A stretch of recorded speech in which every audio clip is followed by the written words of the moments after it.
We think black holes destroy anything that crosses their edge. They don't, and that mistake hides something far more unsettling. Black holes are often framed as cosmic monsters, bottomless pits, regions where matter is instantly crushed and erased.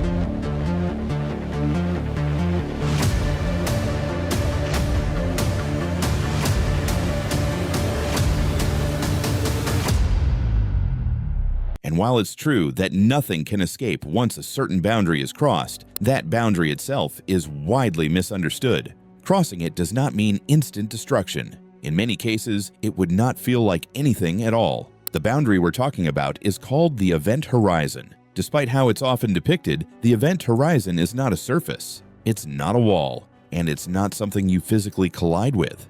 It is simply the point beyond which escape becomes impossible, even for light. From a great distance, this boundary appears dramatic. Objects approaching it seem to slow down. They dim, they stretch, and eventually they fade from view. But this appearance depends entirely on perspective. From the viewpoint of a distant observer, someone falling toward a black hole never appears to fully cross the event horizon. Light signals take longer and longer to arrive. Those signals lose energy. Time appears to slow. To the outside universe, the falling object seems to freeze at the edge. But this is not what the falling observer experiences. From their perspective, the journey continues normally. They cross the event horizon in a finite amount of time. There is no visible marker, no sudden force, no warning sign. At the moment of crossing, nothing physically remarkable happens. No shockwave, no tearing apart, no instant death. This disconnect between perspectives is one of the deepest reasons black holes are so often misunderstood. So where does the idea of instant destruction come from? Because destruction does happen, just not at the boundary we tend to focus on. The true danger lies deeper inside the black hole. As an object continues to fall inward, gravity becomes increasingly uneven. The side of the object closer to the center feels a stronger pull than the side farther away. This difference is known as a tidal force. As the tidal forces increase, objects begin to stretch lengthwise. Physicists call this process spaghettification. It's not poetic exaggeration, it's a real physical effect. But here's the key detail most explanations leave out. Not all black holes behave the same way. Size changes everything. Stellar mass black holes formed from the collapse of massive stars are relatively small. Near their event horizons, tidal forces are extreme. Approaching one would be fatal long before the horizon was ever crossed.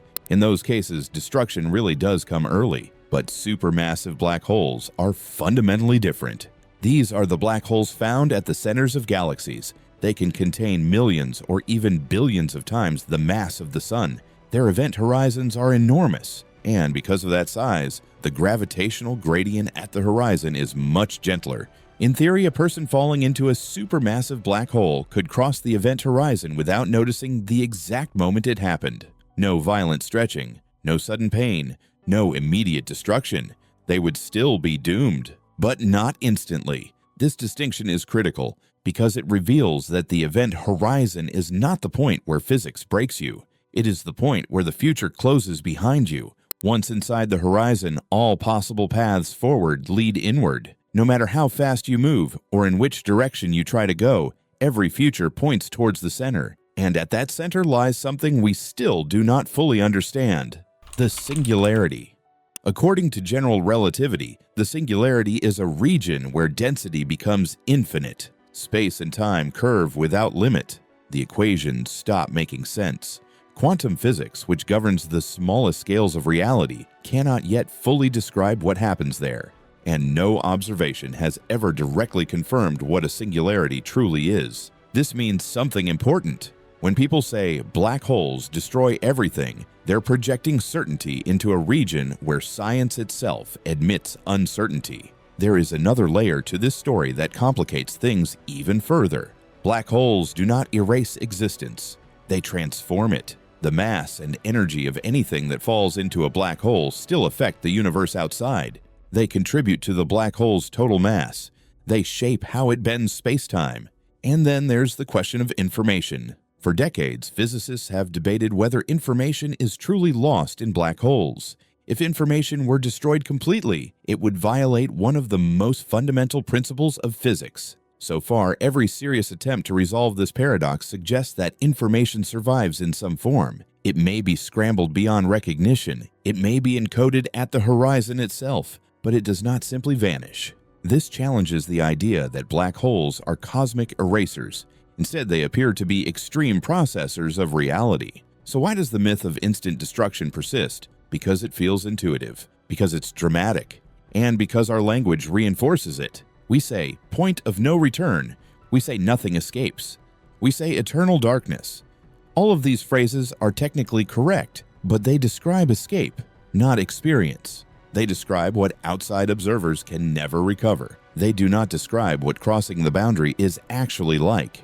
A more accurate way to think about black holes is this: crossing the event horizon does not destroy you. It removes options. Once inside, there are no futures that lead back out. Destruction, if it occurs, happens later, and it happens under conditions we are still trying to understand. Black holes are not traps that snap shut at a boundary. They are regions where familiar rules slowly give way to something stranger, places where time, space, and causality behave in ways that challenge intuition. And that distinction matters, because it reminds us how easily assumption can replace understanding. So the next time you hear that black holes instantly destroy anything that crosses their edge, stop, pause, think. The idea feels obvious, it feels settled, and settled ideas are often the ones worth questioning. If you want more scenarios that challenge what we think we know about the universe, hit subscribe and turn on notifications, because this may not be a matter of if, but when.